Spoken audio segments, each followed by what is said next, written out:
Hello, xin chào anh em, chào mừng anh em quay lại với channel của mình. Như vậy là tướng mới đã ra rồi anh em. Tuy nhiên là quay quanh con tướng mới này có rất nhiều tranh cãi về cái việc là Sago đánh nhau có tốt hay là không, đánh nhau trên on field có thực sự tốt hay không. Mặc dù là anh em cũng đã xem rất là nhiều báo cáo report của một số người chơi, một số anh em người ta đã mát tướng rồi và người ta cũng đã share cho anh em xem một số các báo cáo rồi. Tuy nhiên là video ngày hôm nay anh em mình sẽ cùng xem lại thử xem con Sago này có thực sự đáng để lên hay không nhé anh em. Hello anh em, nếu anh em đang tìm một ứng dụng giả lập chơi game trên máy tính, tải ngay với BlueTouch. BlueTouch là phần mềm giả lập Android trên máy tính, điều đó có nghĩa là nó cho phép người sử dụng chạy các ứng dụng điện thoại trên máy tính thông qua phần mềm này. BlueTouch được ra mắt vào năm 2011 và tính đến nay thì đã có hơn 100 triệu người sử dụng ứng dụng này với các tính năng vượt trội, có thể chơi nhiều loại game thay thế điện thoại trong khoảng thời gian dài mà không lo về pin. Thử tải và trải nghiệm bất kỳ trò chơi nào trên BlueTouch nhé anh em. Ai chà, Sago đại đế. Ôi quả kia vàng chóe luôn anh em à.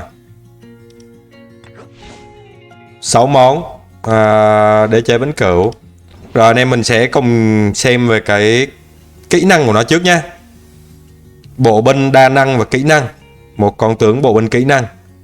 Trước mắt là cái kỹ năng đầu tiên, trong 5 giây tiếp theo đòn tấn công thường có xác suất 100% gây sát thương trực tiếp cho mục tiêu, hệ số sát thương là 500, trong 5 giây là 2k5 đúng không anh em. Một cái chỉ số mà rất là nhiều anh em đánh giá nó không hoạt động tốt trên on field. Có nghĩa là sao? Khi mà đánh on field thì anh em nhấp nhả, mà cái việc nhấp nhả thì nó sẽ không có dẫn đến cái việc là anh em tương tác với đội quân của địch trong một thời gian dài. Đó, nhấp nhả thì không nhanh. Mà anh em biết rồi, một con tướng kỹ năng để mà ra được cái kỹ năng đầu tiên, có nghĩa là cái skill active của nó hoạt động, thì trung bình nó sẽ mất từ 7 đến 9 giây 7 đến 9 giây để ra được cái skill active, và cộng thêm là 5 giây tiếp theo nữa. Có nghĩa là nếu như anh em muốn ăn trọn đam của con Sago đại đế này thì anh em sẽ mất phải trên 10 giây nhé anh em, phải 10 đến 15 giây thì anh em mới có khả năng là ăn trọn đủ đam của cái skill 1 của con Sago đại đế. Thì chính vì vậy anh em đánh on field thì chắc là anh em cũng đã có trải nghiệm rất là nhiều trên on field rồi.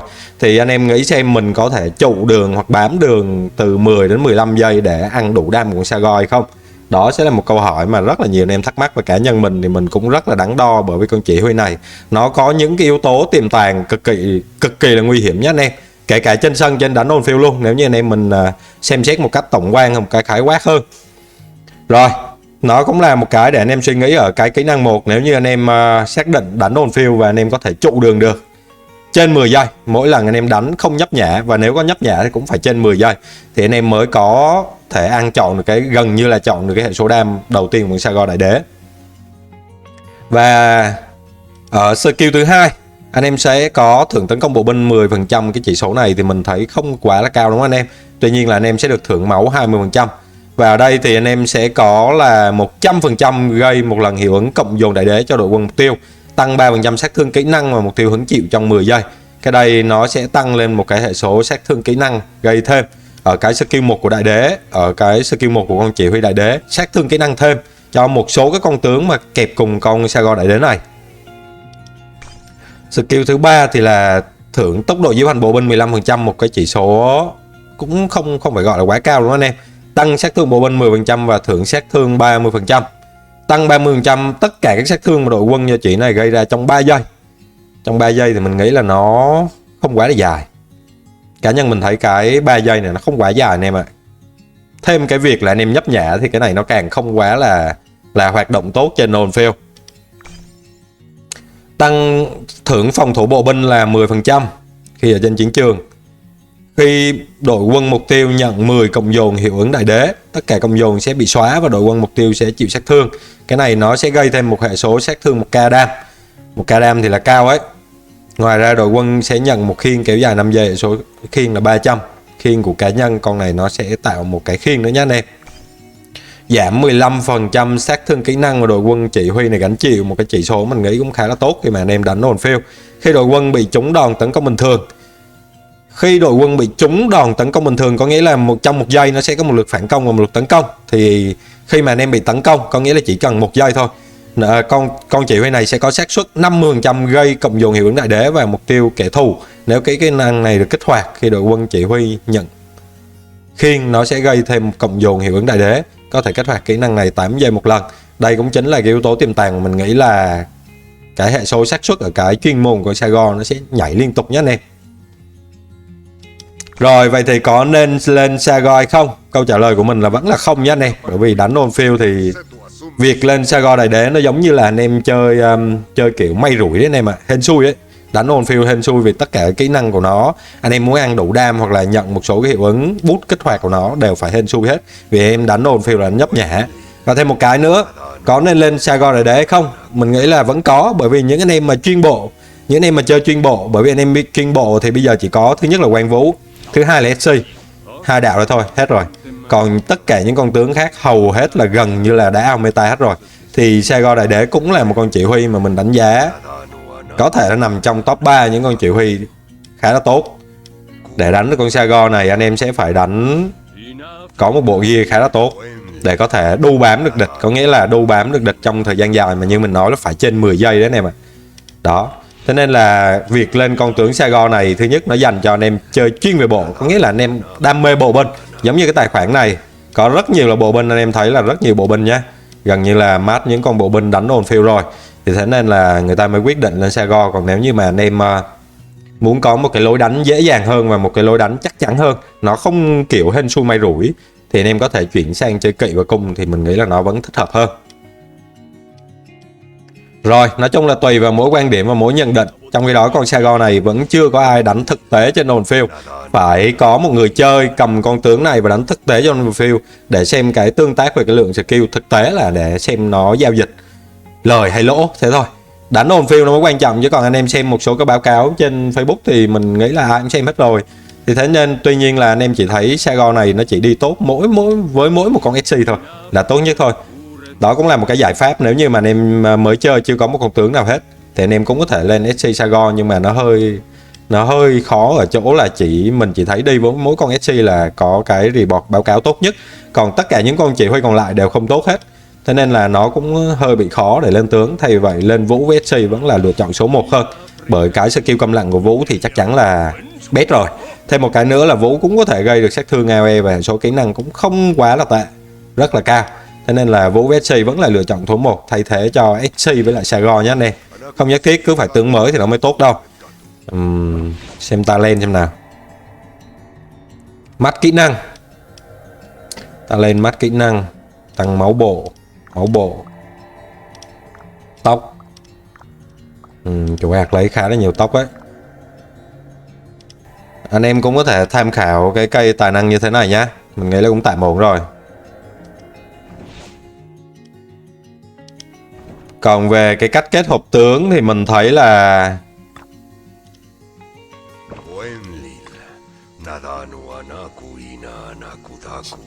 anh em có thể đánh đây ở cái khay 2 thì anh em cũng có thể đánh SC với Sago, cũng là một cách kết hợp tướng nha. Một lựa chọn là SC Sago là mình nghĩ là tốt nhất, dựa theo những cái báo cáo mà anh em đã xem trên Facebook thì cái báo cáo này là tốt nhất đấy, SC với Sago. Và một cái cũng khá là tốt đó chính là Sago với lại Harat. Cặp này mình đánh giá cũng khá là cao, cũng khá là tốt. Cặp này mình nghĩ cũng khá là tốt nha anh em. Sago với Harat nè, SC Sago hoặc là Sago với Harat. Nếu như anh em tiết kiệm, anh em cũng có thể đánh Sago với lại Melmet cũng khá là ok, vì được thưởng chỉ số máu với lại sát thương kỹ năng tăng lên rất là nhiều. Đó, tăng sát thương kỹ năng. Đó là ba cặp mà mình nghĩ kết hợp tướng khá là tốt.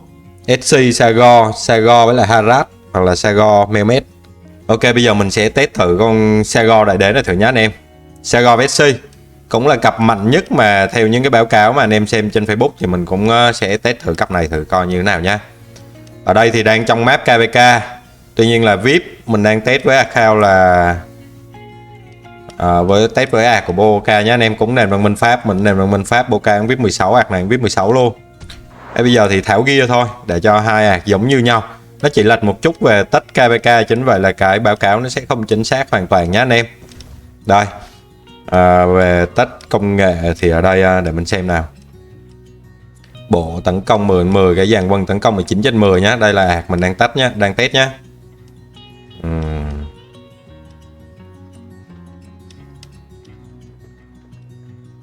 Tách thứ hai, tách bộ cũng 10/10 nè.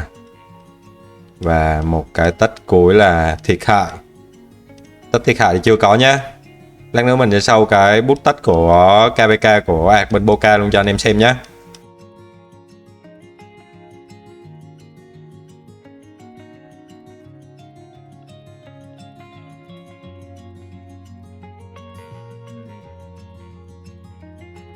$50k nhé anh em.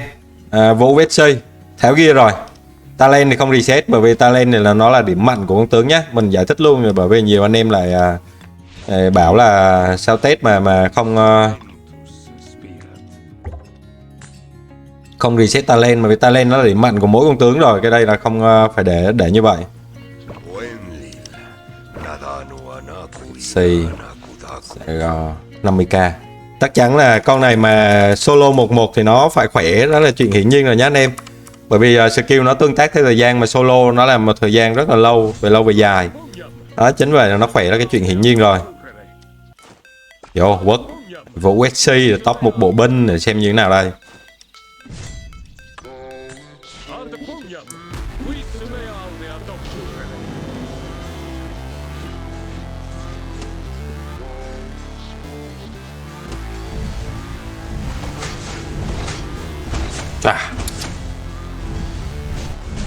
Wow, skill Vũ USC xuống máu vàng luôn rồi.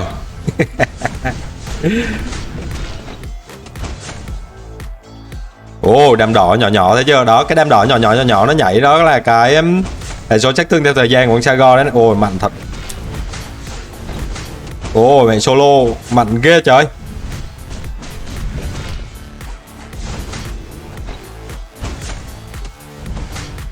Ôi, con này như mình lúc đầu mình đã nói đấy, nó là nhân tố tiềm ẩn đấy em à. Có thể là anh em mình test solo nó khác một trời một vực, nhưng mà khi mà đánh on field thì nó lại khác một trời một vực nhé anh em, thế nên là vẫn chưa biết được đâu. Ồ, khỏe thế nhỉ. Solo đúng khỏe đấy anh em ạ. Tấn công bộ binh, tách bộ.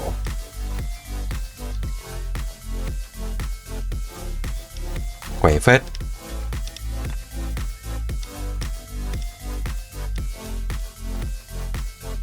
Phải chịu. Thiệt hại phải chịu 20%, từ 20%. Và SC với Sago thì ở lượt thứ 9 mới ra kỹ năng, mới ra skill nè. Lượt thứ 9. Còn Vũ với SC thì lượt thứ 8 nó ra skill, có nghĩa là mình thua một lượt, thua một giây.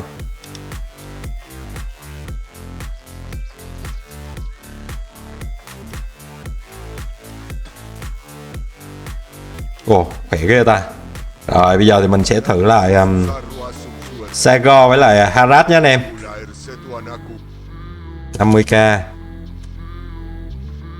50, 1, 2, 3.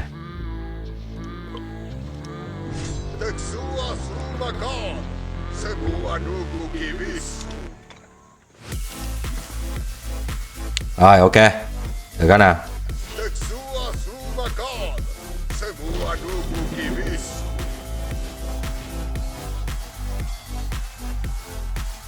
Làm trắng cặp này nó cũng nhỉnh hơn nhỉ. Hơn gần trăm. Ủa, Sago Harat có vẻ hơi bị bẩn rồi. Tụt máu vàng nè. Thực ra con Harat nó mạnh khi mà nó bị spam thôi anh em à. 2 đạo trở lên nó mới mạnh. Vì nó phan rì với lại tăng đam ấy, chứ còn nếu mà 1vs1 thì tình huống 1vs1 nó cũng không mạnh lắm đâu.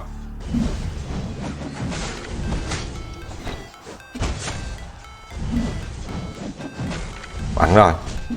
Thì có mỗi cặp SC Sago là khỏe. 6. Ôi, lỗ gấp đôi.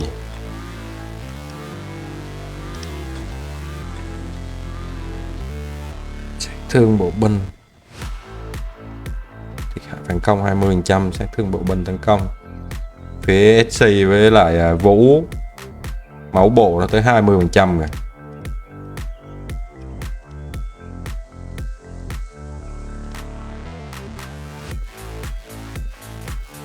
Lượt thứ 8.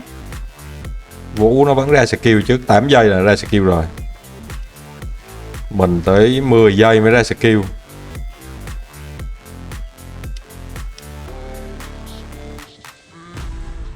Ồ, con quang vũ SC nổ nè, tốc độ thịnh nổ đạt được cộng tới 30% nổ, này gì ra skill nhanh thật.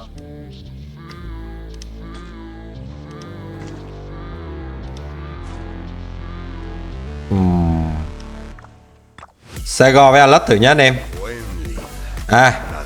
Mình sẽ thử Sago với treo rồi coi nè. Cặp này có vẻ che mát ấy.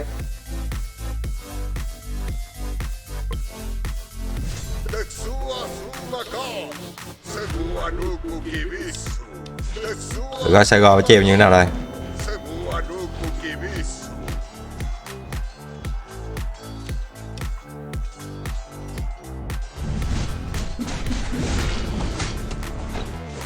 Ủa, bộ Vessi nó vẫn bát quá.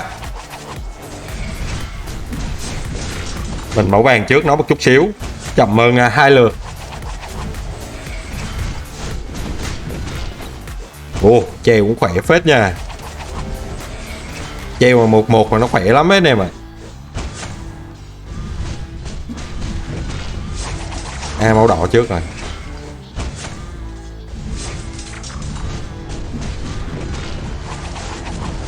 Sago treo cũng ổn anh em ạ. Nhưng mà ít người lên treo. Chính vậy là cũng không tối ưu lắm đúng không anh em. Ít người lên treo. Anh em chơi chuyên bộ thì được nè. Xém win. Thua tí máu.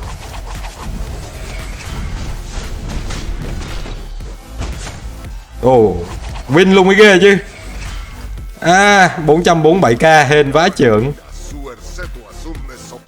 Sago SC của Sago với treo cũng ok nè anh em.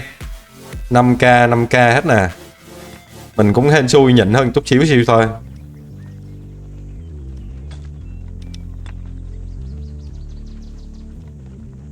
Lượt thứ 3, thứ 4, thứ 5, 6, 7, 8. Lượt thứ 9. Vũ với lại SC đây, lượt thứ 9 nó mới ra skill. Mình cũng vậy nè. 9 ra skill nè.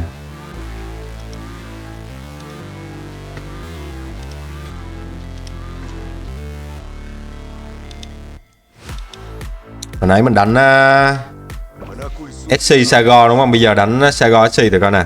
Cũng như trên Facebook anh em người ta test nè, cho anh em xem luôn nè.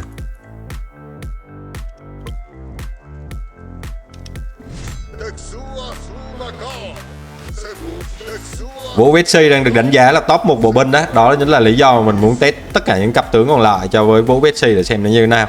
Tuy nhiên là solo thì anh em cũng biết rồi, nó chỉ nói lên một phần thôi. Còn đánh on field thì nó sẽ khác hoàn toàn nhé anh em.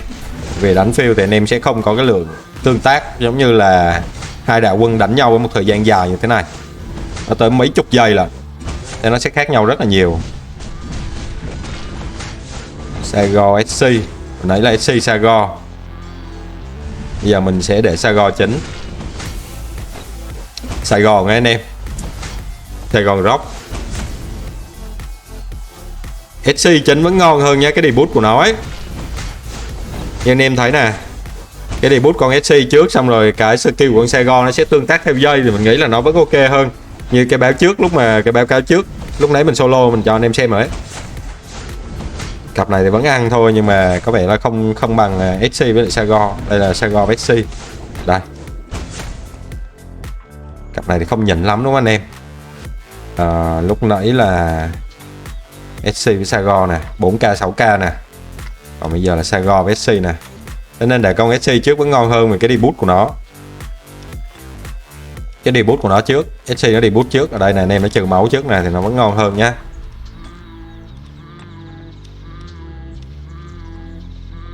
Lượt thứ 4, lượt thứ 5, 6, 7, 8. Cũng lượt thứ 9 ra skill hai bên như nhau luôn.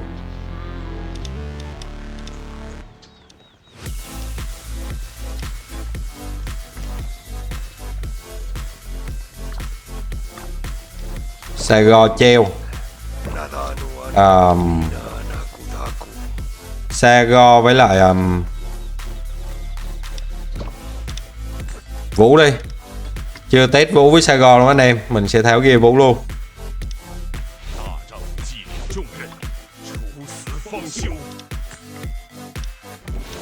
Để Vũ với Sagon đánh thử như thế nào nè. Vũ Sagon, Vũ SC.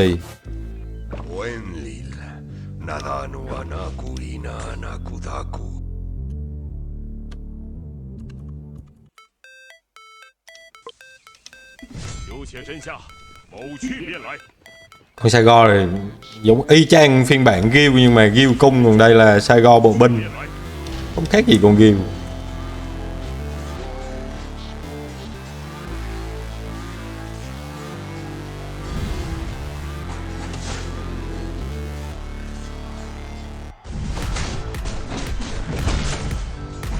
Ồ, đàm cái xì to quá.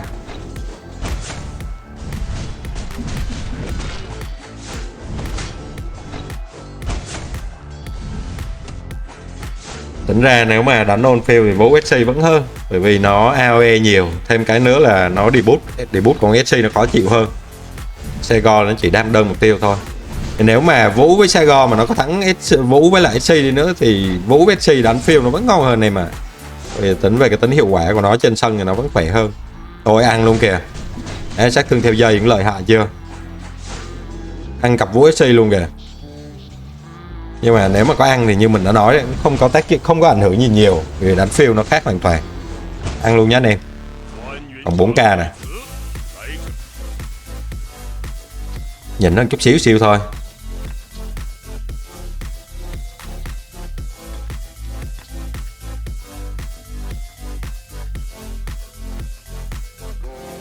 Thì phải chịu giảm 20%.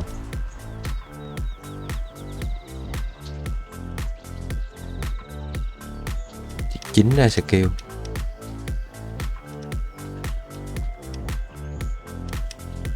Cặp này đam trắng thấy đa phần là đam trắng, con Sagon này cũng khỏe phết đấy.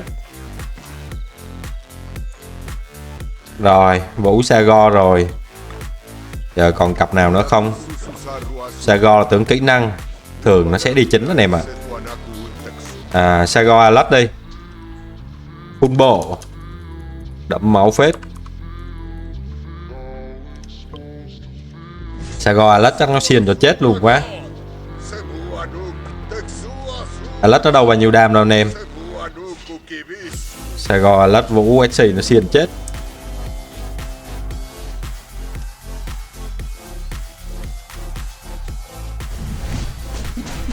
Rồi xuống máu vàng nó xiên nữa, phun máu vàng luôn nè. Xém vàng. Ủa, không ổn đâu. Vũ SC vẫn là top 1 bộ binh rồi. Anh em mà lên Sagon với Taric là chủ yếu là anh em chơi chuyên bộ đam mê thôi, chứ còn thực ra thì lên cặp kỵ vẫn ngon anh em à. Đánh field mà không nhấp nhả thì chỉ có chết, chỉ có boss mới đánh chì được thôi, chứ anh em mình đánh không chì được đâu, bắt buộc phải nhấp nhả. Anh em thấy rồi, nhấp nhả thì đâu có ăn trọn đam của con Sagon được. Tới 5 giây là 5 giây với lượt ra skill như nãy giờ anh em mình test là 7 giây nó mới ra skill đúng không? 7 đến 9 giây. Thì với mà thua luôn mới ghê chứ. 7 đến 9 giây mà mới ra skill, cộng thêm 5 giây kia nữa, nó phải trên 10 giây. 10 đến 15 giây anh em mới ăn đủ trọn bộ đam của con Sagon được. Nên là quá khó mà anh em đánh on field. 6k 4k nè, không qua nổi vô SC.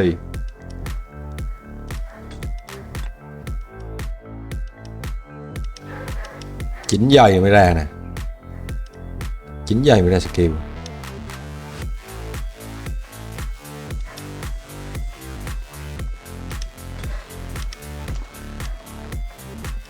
Mình sẽ thử Sagon với lại Melmet thì xem như nào nhé. Melmet thì 5523. Melmet chưa mát, 5523 nhé anh em. 10 123. Thử Melmet coi.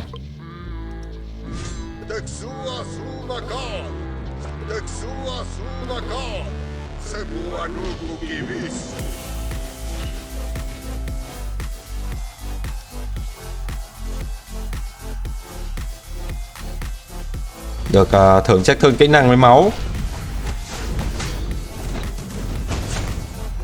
Sagon Melmet.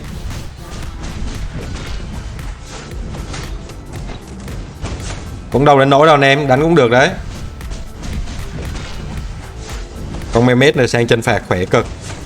Thấy chưa anh em? Mát khỏe chứ đùa đâu.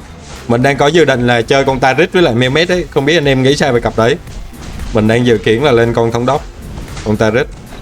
Nhưng mà bởi vì bộ bây giờ không biết còn con nào để kẹp cùng Taric, thế nên là tướng mới thì không thể nào lên cùng một cặp. Mình nghĩ là kẹp với Mehmet cũng được, bởi vì con Taric hệ số đam nó cũng to. Kẹp với Mehmet boost sát thương kỹ năng, cộng máu, khỏe phết. Đấy anh em thấy không? Kẹp Mehmet khỏe cực luôn. Trong khi đó anh em sẽ khóa được cái nhược điểm. Còn Sago nó không có sát thương AoE đúng không anh em? Thế kẹp với Mehmet thì có thêm lượng sát thương AoE. Taric cũng vậy, nghĩ là ok, có thêm bổ sung thêm AoE, win luôn thấy chưa? Ghê thiệt. Mehmet tưởng 4k1 phải chinh phạt giờ vẫn khỏe chán. Ăn luôn cả SC Vũ à, Vũ SC à, ghê chưa? Trong đó Mehmet nó chưa mát nhá. Nếu mà nó mát nó được cộng thêm đam ở cái kỹ năng cuối nữa. Chà, một cặp mà mình không nghĩ tới là mạnh thì lại mạnh, một cặp không nghĩ mạnh thì nó lại mạnh anh em à. Sago Mehmet cũng ổn đấy. Cái gì? Khi chúng ta lực thứ 8 là mình đã ra skill rồi à? Nhanh hơn cả Vũ SC à? Có thế nhỉ?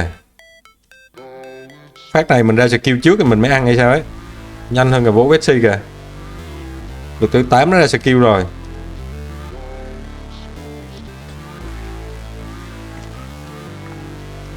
Rồi Sago hết bộ rồi anh em. Còn mỗi con CM. Đây CM thì cũng có bút bảo tàng. Tuy nhiên là CM thì không có khiên nhiều. Không có sát thương nhiều. Thử CM xem nào.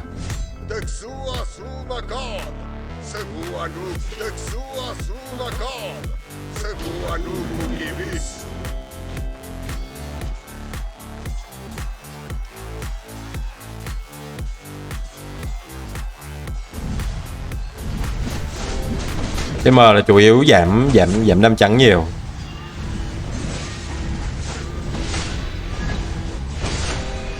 Cũng khỏe phết đấy. Nhưng mà cặp này đam đơn mục tiêu quá nha, không ngon. Cộng thêm CM nó không có đam nữa. Mà trâu đấy, thích hợp cho những tình huống đu bám đúng không anh em? Có con CM nó trâu, cũng thích hợp cho những tình huống đu bám.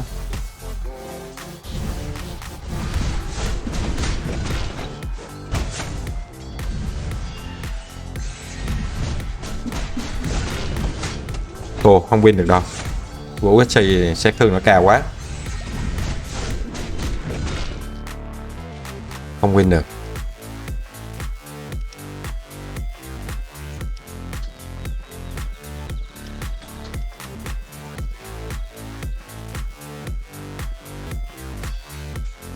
Năm, 6, 7, 8, 9. Gì lượt thứ 10 mới ra skill luôn trời. 10 giây mới ra skill. Cái kẹp CM thì ra skill hơi bị lâu. Quá lâu rồi ra skill. Rồi cặp cuối này anh em, Sago với lại 3k chứ. 3k mình chưa test đúng không? Sago 3k thì coi sao. 3k 50k.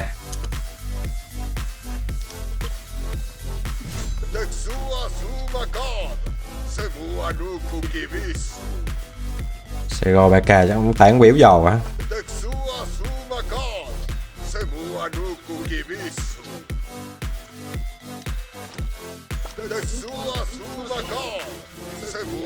Sago 3k giống kẹp con cung ghiêu với 3k dưới trời.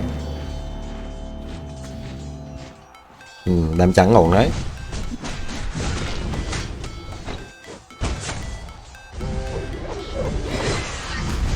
Trâu đấy. Xì mẫu vàng luôn quá trường.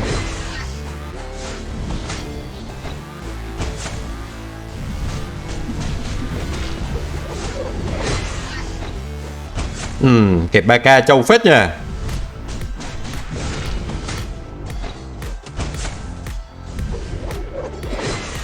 Nếu mà kẹp 3k đu bám có vẻ ngon đấy anh em à. 3k nó trâu mà. Nếu mà kẹp 3k đu bám được đấy, hợp lý ấy. Để trên field thì cũng ít người đánh 3k lắm. Để con 3k chính con Sago phụ đúng không? Kẹp 3k thì anh em đu bám được. Ăn trọn sát thương của Sago mình nghĩ ổn. Nhưng mà nó cũng nói chung là nó cũng không qua được cặp vũ Betsy. Theo quan điểm đánh giá cá nhân của mình là vậy. Chứ kẹp 3k là thấy ổn ấy, châu. Một là SC, 2 3k đúng không anh em? SC 3k, Melmet.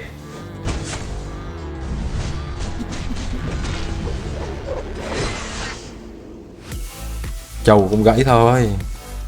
Đàn nó to vãi cả trường.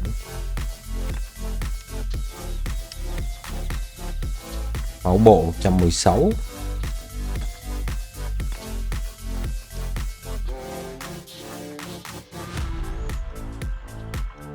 Tại sao mình không để 3k trước? Để 3k trước thì chắc chắn cái xác suất thua là cao hơn rất là nhiều anh em ạ. Bởi vì ra skill chậm.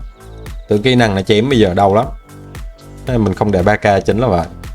Nhưng mà trong trường hợp đánh đu bám anh em có thể để 3k chính, bởi vì trên field mà thấy mặt 3k là chả không nào đấm 3k đâu. Ở đây lượt thứ 10, lượt thứ 9 nó đã ra skill rồi nè. 50. Rồi, phát cuối nè.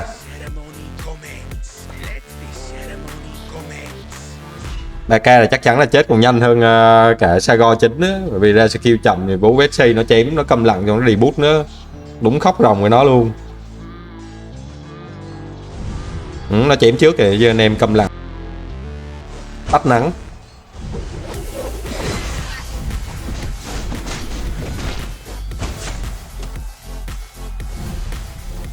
Vàng trước rồi, máu vàng trước là gãy rồi.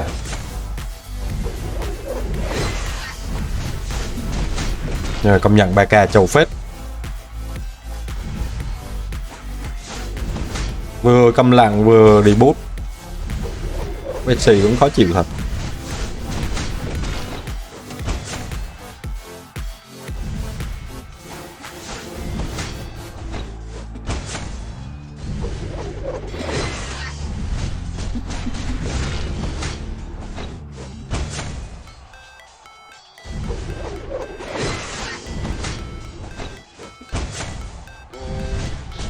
Giỏi rồi. Đó, nếu mà đánh field thì nếu anh em chơi chuyên bộ cũng có thể thử cái cách này, mình nghĩ là cũng đu bám địch tốt, vì 3k thì chắc không ai spam nó, nên cái việc đu bám là cực kỳ ổn luôn.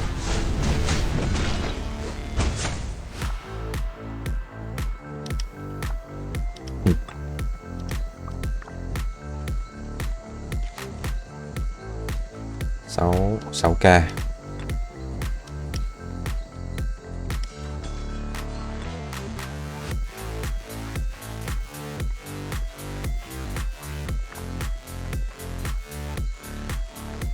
Tám giây là skill.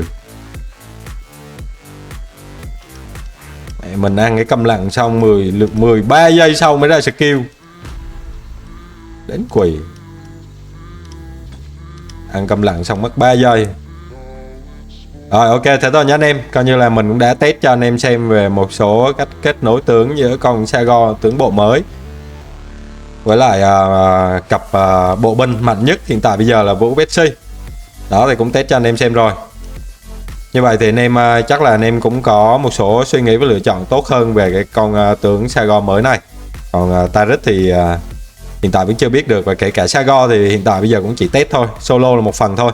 Đánh Owenfield mới là thực sự quan trọng. Thì nếu mà anh em muốn lên thì nếu mà để chắc chắn hơn, anh em nên chờ đợi những người chơi họ đã mát rồi, họ sẽ đánh thử Owenfield và anh em sẽ xem về cái báo cáo cũng như là cái trải nghiệm của họ trên Owenfield thì nó sẽ tốt hơn nhé anh em. Ok, video đến đây là hết rồi. Cảm ơn anh em đã xem video và hẹn gặp anh em ở những video lần sau nhé. Bye bye, xin chào anh em.